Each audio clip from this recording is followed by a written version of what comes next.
Next chapter है हमारा financial statement from incomplete records, और इसी चैप्टर को हम लोग सिंगल एंट्री सिस्टम के नाम से भी जानते हैं।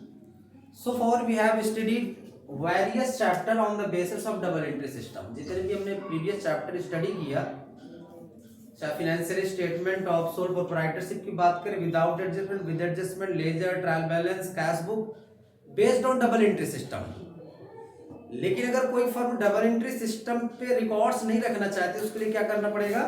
Single entry system.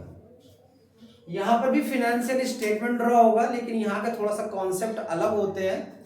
Single entry system के बारे में जरा समझते हैं क्या क्या होता है। कह रहा कि personal ledger accounts and cash book are maintain. इसमें कोई अकाउंट्स नहीं बनेगा, केवल personal accounts, personal ledger accounts and cash book केवल मेंटेन होती है। यानी कि रियल और नॉमिनल का कोई रूल नहीं है। आपको पता है ना, personal account, real account, nominal account होता है। तो रियल और नॉमिनल का कोई यूज इस चैप्टर पे नहीं होता है। केवल पर्सनल लेजर अकाउंट्स ड्रॉ किए जाएंगे और कैश बुक मेंटेन की जाएगी। सेकेंड थिंग है, this system is useful for small traders. जो छोटे छोटे ट्रेडर्स होते हैं, जहां पर स्मॉल ट्रांजेक्शन्स होते हैं, ऐसे ट्रेडर्स क्या करते हैं? इस सिस्टम का यूज करते हैं, इसको फॉलो करते हैं। कौन से ट्रेडर्स? जो स्मॉल ट्रेडर्स होते हैं, जहां पर ट्रांजेक्शन्स कम होते हैं।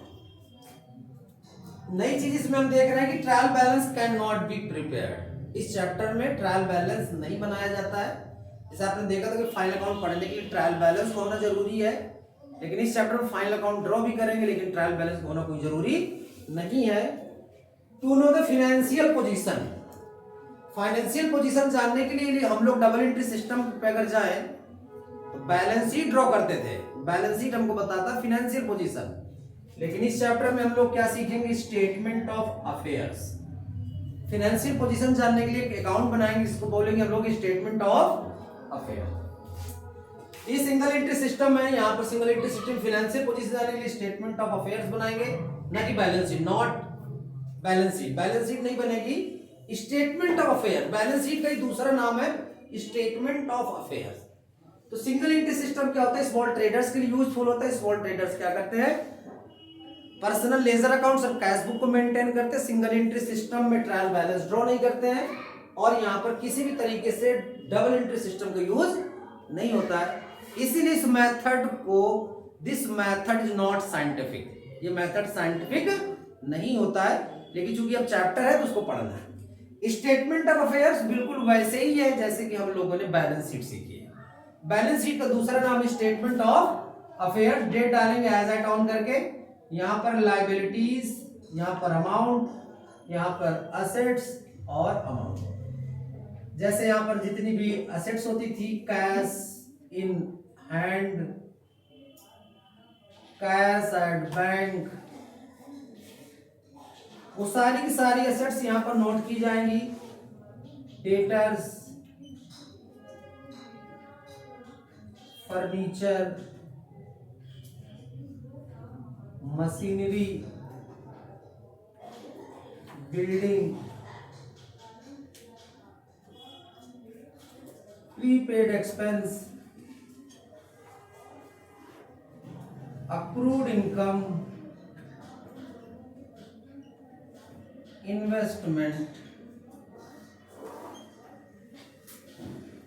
और लास्ट में अगर और भी बहुत सारी चीजें होती, लेकिन समझने के लिए इतने सारे कंटेंट्स हमने रख दिए। Closing stock. तो ये सारी एसेट्स हैं, और आपने प्रीवियस चैप्टर में भी इस चीज को पढ़ा कि बैलेंस शीट के एसेट्स में क्या क्या चीजें होती हैं। सारी एसेट्स हैं, एसेट्स का टोटल करेंगे। लायबिलिटी में देखिए, creditors, bank, overdraft, bills payable,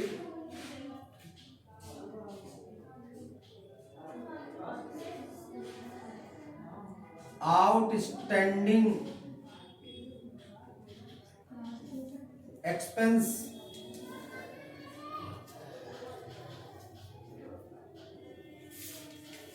advance income.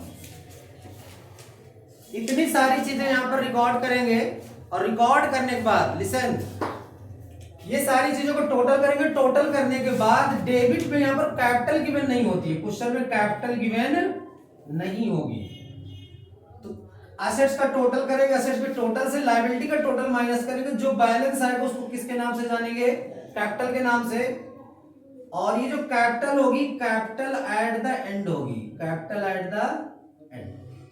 अगर क्लोजिंग डेट होगी तो क्लोजिंग कैपिटल निकलेगी, ओपनिंग डेट यहां पर मेंशन करेंगे तो ओपनिंग कैपिटल निकलेगी। तो इस क्वेश्चन में कैपिटल गिवन नहीं होगी, एसेट्स का टोटल करेंगे, एसेट्स के टोटल से लायबिलिटी का टोटल माइनस करेंगे, जितना डिफरेंस होगा वो किसके नाम से जाना जाएगा, कैपिटल के नाम से जाना जाएगा। ये स्टेटमेंट ऑफ अफेयर्स है। प्रीवियस चैप्टर हमने जो पढ़ा था फाइनेंशियल स्टेटमेंट का बैलेंस शीट, उसमें क्या था, लायबिलिटी में कैपिटल गिवन होती थी और असेट्स होती थी, नेट प्रॉफिट यहां ट्रांसफर कर देते, लेकिन यहां पर ऐसा नहीं, यहां पर बैलेंस किसका निकलेगा, कैपिटल का।